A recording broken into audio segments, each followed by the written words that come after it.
Nobody belongs to the chosen race or the chosen people. That's patent nonsense. That is racism. And I'll say it again. To talk about a chosen race or a chosen people is racism. I reject it.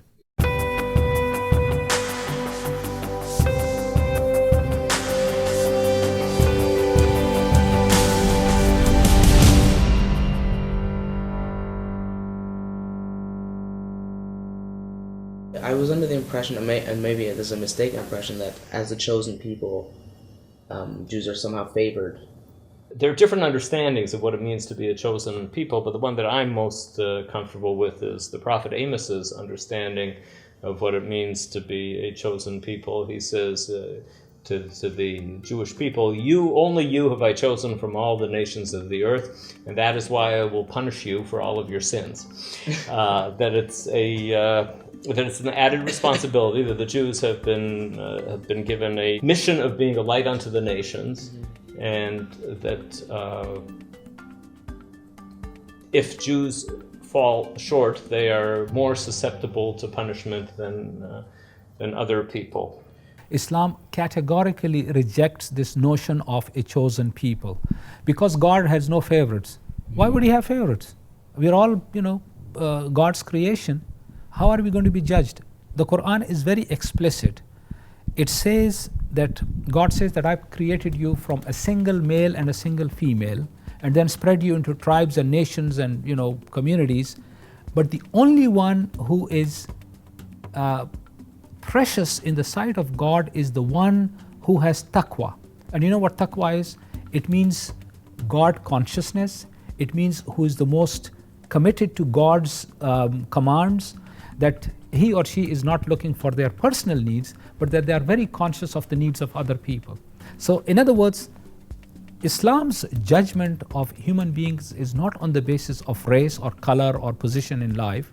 It is on the basis of the good deeds that we do. Is there any harm to believing that one is chosen or part of a chosen people of God?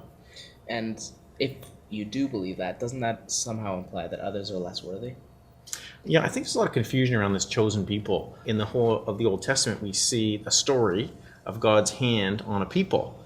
Even at the creation of the Jews with Abraham there in Genesis 12, that he's gonna make him father of a great nation. The presence of God was going to be there. So he's creating a people. Sometimes I think Christians think there's a substitution. Now the Christians are the chosen people. That's not it at all. I think what's getting described in the Bible is that there is an increasingly large circle of people that are meant to be included. So we have an element of inclusion, not exclusion. Is there any harm to believing that one is part of a chosen people, or that one is chosen? Oh, absolutely. Because you can see that immediately leads to racism. Like, you say that, okay, we are the chosen people. That means there are others are, second class, third class, fourth class citizens. How do you maintain that justice in society then? There's this old musical on